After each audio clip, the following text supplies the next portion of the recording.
Bismillahirrahmanirrahim. Assalamualaikum warahmatullahi wabarakatuh. Apa khabar semua? Saya harap semua berada dalam keadaan sihat walafiat insya-Allah. Apa khabar semua? Assalamualaikum warahmatullahi wabarakatuh. Terlupa pula pakai mic. Sebelum kita mulakan, macam biasa kita mulakan dengan selawat ke atas junjungan Rasulullah sallallahu alaihi wasallam. Allahumma salli ala sayyidina Muhammad wa ala sayyidina Muhammad. Allahumma salli ala sayyidina Muhammad wa ala sayyidina Muhammad. Allahumma salli ala sayyidina Muhammad wa ala sayyidina Muhammad. Suara saya jelas ke? Kalau tak jelas boleh komen dekat bawah. Okey, saya nak ambil masa sedikit malam ni. Saya nak bagi explain pasal jenis-jenis kemalangan dan kemalangan yang macam mana yang perlu kita ambil perhatian lebih. Okey? Kenapa? Nanti saya explain later. Okey? Apa itu kemalangan? Sebelum saya pergi dengan lebih lanjut, kita kena faham apakah itu kemalangan. Kemalangan ni adalah kemalangan, mengikut definisinya adalah kemalangan yang tidak dirancang berlaku dan menyebabkan kecederaan kepada kita ataupun kepada pihak ketiga, kerosakan harta benda, alam sekitar ataupun gabungan.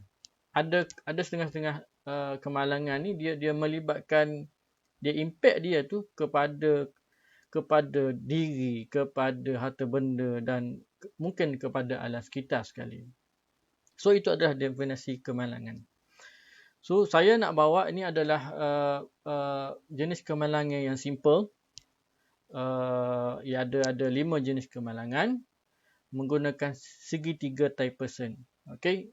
Yang pertama sekali yang dekat bawahnya adalah kemalangan nyaris. Kemalangan nyaris ni kemalangan yang berlaku tapi tidak menyebabkan impact yang saya bagi tahu tadi, kecederaan, kerosakan harta benda dan alam sekitar.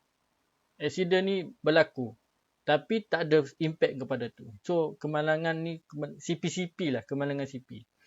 Kalau dekat industri kita panggil ni adalah near miss. Kalau dekat industri, kat company yang besar-besar, kalau panggil kejadian nyaris ni, dia orang tak faham apa tu nyaris. Kalau panggil near miss, okey. Dia orang faham. Dia orang lebih faham English daripada bahasa Melayu. Kerosakan harta benda ni straightforward punya explanation kepada aset, kepada harta benda.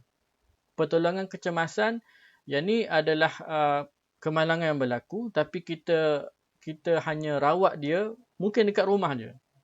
Tampal handy plus ke, tampal bandage ke, yang tu kita boleh buat first aid dekat rumah je.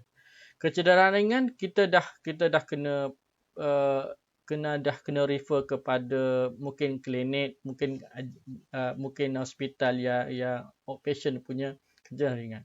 Dan yang sekali tu adalah kemalangan maut yang kemalangan boleh menyebabkan kematian lah.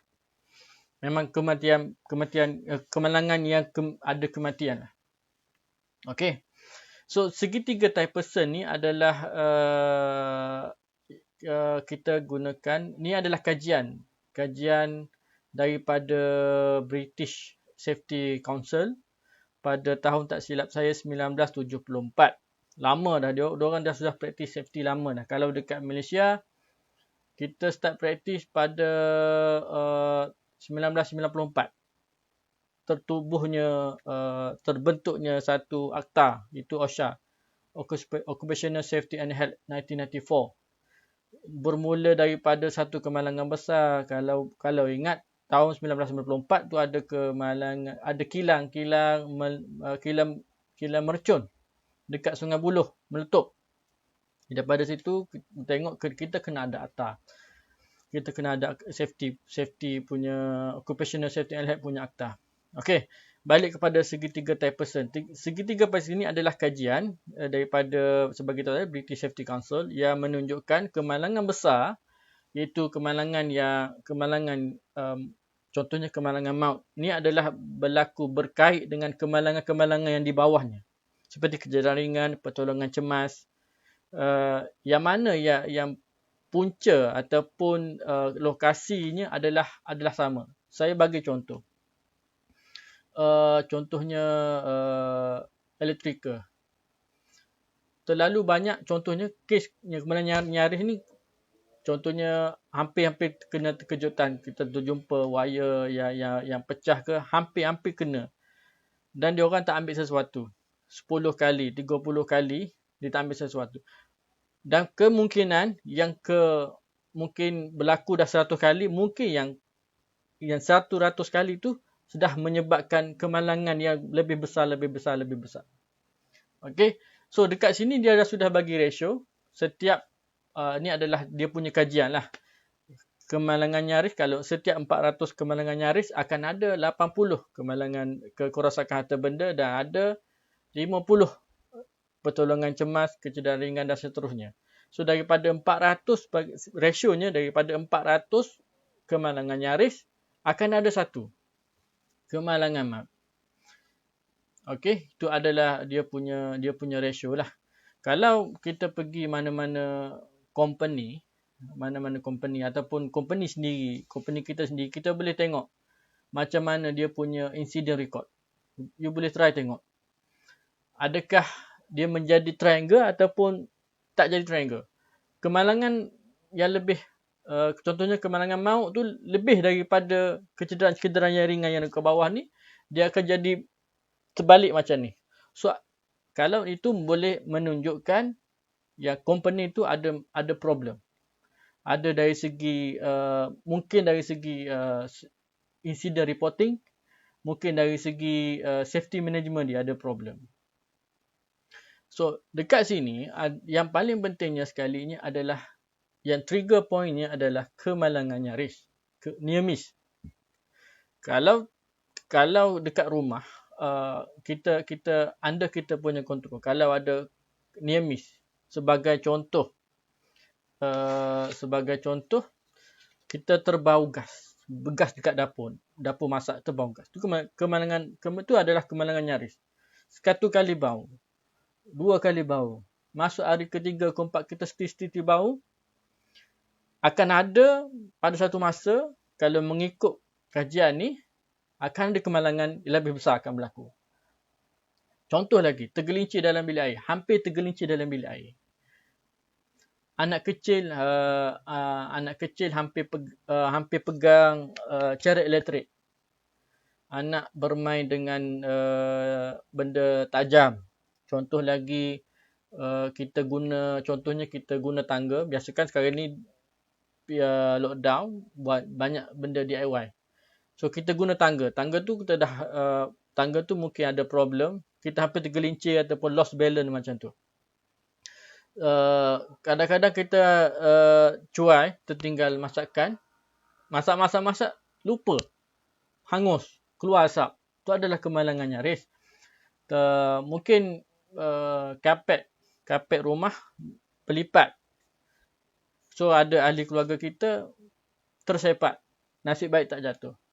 So benda-benda tu adalah kemalangan nyaris. Kalau sebenarnya setiap kemalangan nyaris ni kita perlu record. Kalau dekat industri, setiap benda tu kita perlu record. Tapi dekat rumah, tak adalah orang nak record. Kita tak perlulah record. Cuma kita apabila nampak depan mata kita kena pastikan kemalangan tu tak akan berlaku lagi. Sebagai contoh, bau gas.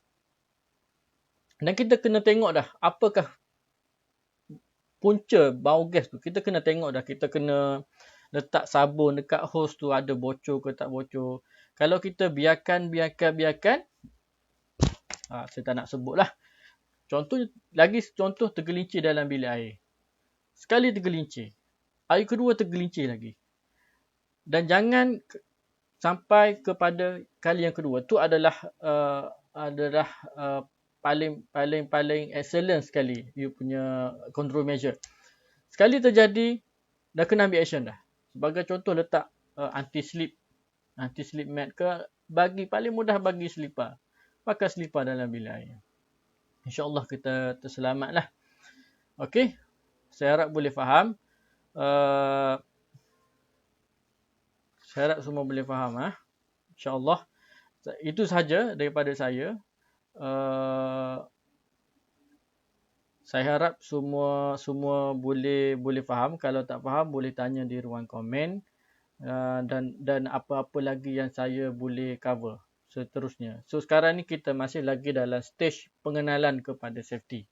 So nanti bila masuk hari seterusnya, mungkin saya dah lagi lebih detail tips pula. Contohnya tip padam api. Tips guna extension. Okey. Itu saja pada malam ni. Assalamualaikum warahmatullahi wabarakatuh.